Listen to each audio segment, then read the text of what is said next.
ناظرین اکرام السلام علیکم۔ اس حقیقت سے انکار نہیں کیا جا سکتا کہ پیسہ انسان کی زندگی میں بہت ہی اہمیت کا حامل ہے۔ پیسے سے انسان روٹی، کپڑا، مکان اور اپنی زندگی کی دیگر ضروریات پوری کرتا ہے، اپنی سماجی ضروریات پوری کرتا ہے، تعلیمی سفر جاری رکھنے اور صحت کے حصول کے لیے بھی پیسہ ناگزیر ہے۔ پیسہ ہماری زندگی کی اہم ترین ضرورت ہے، اس کے بغیر زندگی کا پہیہ بہت ہی مشکل سے چلتا ہے۔ ہر انسان کی خواہش ہوتی ہے کہ وہ خوشحال اور بہترین زندگی گزارے، اور اس دور میں مال و دولت کی بدولت ایسی زندگی گزارنا ممکن ہے۔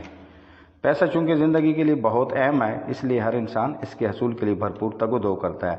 پیسے اور دولت کا حصول بری بات نہیں، مگر اس کی وجہ سے دیگر بہت کچھ نظر انداز کر دینا برا ہے۔ دنیا میں ایسے افراد کی کمی نہیں جن کی زندگی کا مقصد ہی صرف پیسہ کمانا ہے۔ اس مقصد کی خاطر وہ لوگ کسی بھی حد تک جا سکتے ہیں، اخلاقیات کی ہر حد پامال کر جاتے ہیں، برائی کی ہر حد پار کر جاتے ہیں۔ ایسے افراد کے نزدیک عزیز ترین خونی رشتوں کو بھی کوئی اہمیت نہیں ہوتی۔ انہیں زیادہ سے زیادہ دولت کمانے اور جمع کرنے کی ہوس ہوتی ہے۔ اپنی ہوس کو پورا کرنے کے لیے وہ لوگ کسی کو نقصان پہنچانے سے بھی گریز نہیں کرتے۔ صبح اٹھنے کے بعد سے رات کو بستر پر جانے تک انہیں ہر لمحہ یہی دھن سوار رہتی ہے کہ کس طرح زیادہ سے زیادہ پیسہ جمع کیا جائے۔ اس کوشش میں انہیں قوانین و ضوابط توڑنے اور اخلاقی حدود پامال کرنے میں بھی کوئی آر محسوس نہیں ہوتی۔ یہ لوگ حلال و حرام کی تمیز بھول جاتے ہیں اور ذاتی مفاد، خود غرضی اور نفسانیت ہر وقت ان کے پیش نظر رہتی ہے۔ آج ہمارے معاشرے میں زیادہ سے زیادہ پیسہ کمانے کی ایک دوڑ لگی ہوئی ہے۔ معاشرے میں سب سے زیادہ اسی موضوع پر بات ہو رہی ہے کہ زیادہ سے زیادہ پیسہ کیسے کمایا جائے۔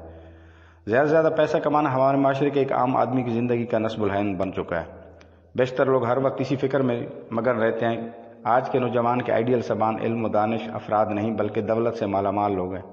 انہیں اس بات سے کوئی غرض نہیں کہ ان کی دولت کن کن حرام ذرائع سے حاصل کی گئی ہے اور کتنے لوگوں کا حق چھین کر جمع کی گئی ہے۔ یہ نوجوان بس ان کی طرح امیر بننا چاہتے ہیں۔ معاشرے میں عزت و احترام بھی اسے دیا جاتا ہے جس کے پاس مال و دولت زیادہ ہو، اگرچہ سب یہ جانتے ہوں کہ یہ دولت کرپشن، رشوت، دھوکہ دہی اور غلط طریقوں سے حاصل کی گئی ہے۔ زبان سے سب لوگ ایسی دولت کی مذمت کرتے ہیں، لیکن عملی طور پر خود بھی انہی کی طرح دولت کی ہوس میں مبتلا ہوتے ہیں۔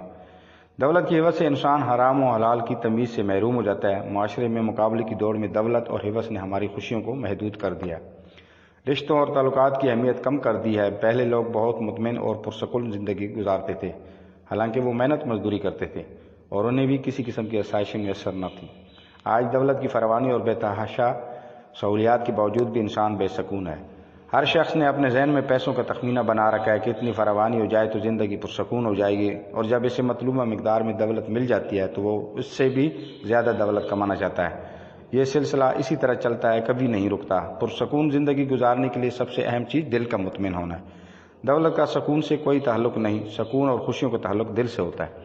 بہت سے لوگ چند ہزار روپے میں بھی پرسکون زندگی گزار رہے ہیں، اور بہت سے لوگ بے تحاشا دولت ہونے کے باوجود بھی ہمیشہ سکون سے محروم رہتے ہیں۔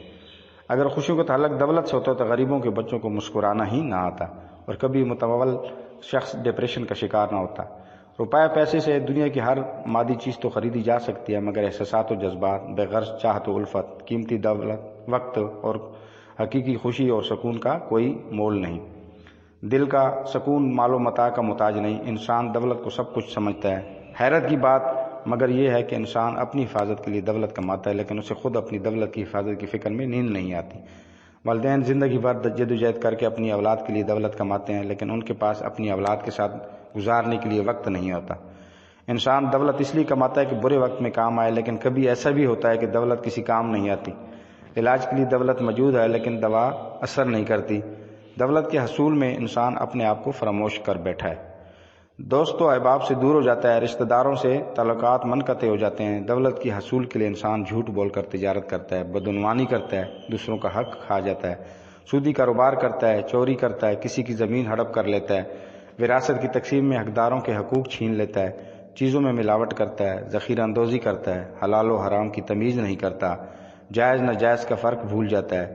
المیہ مگر یہ ہے کہ ناجائز طریقوں سے کمائی گئی دولت کی خامیوں سے اچھی طرح واقف ہونے کے باوجود بھی انسان دولت کی ہوس میں مبتلا ہو جاتا ہے۔ دین میں دولت کے بارے میں کئی ہدایات دی ہیں تاکہ انسان دولت کے گڑھے میں گر کر خود کو نقصانات پہنچانے سے گریز کرے، لیکن انسان اس سے عبرت حاصل نہیں کرتا اور اسی ڈگر پر چلتا رہتا ہے۔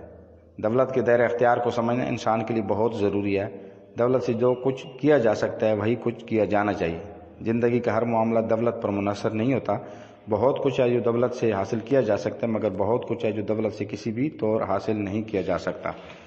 زندگی کے ہر معاملے کو دولت سے جوڑنا ہمارے تمام معاملات کو غیر متوازن اور غیر مستحکم کرنے کا باعث بنتا ہے۔ محبت، خلوص، دوستی اور دیگر بہت سے تعلقات اور معاملات کا دولت سے زیادہ تعلق نہیں ہوتا۔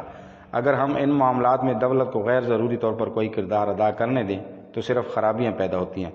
اس نقطے کو سمجھنا ضروری ہے کہ دولت محض ذریعہ ہے، مقصد نہیں۔ ہم دولت کی مدد سے بہت کچھ حاصل کر سکتے ہیں، مگر دولت بجائے خود کچھ بھی نہیں ہے۔ زندگی ہم سے قدم قدم پر دولت کے بارے میں معقول اور متوازن طرز فکر و عمل کا تقاضا کرتی ہے۔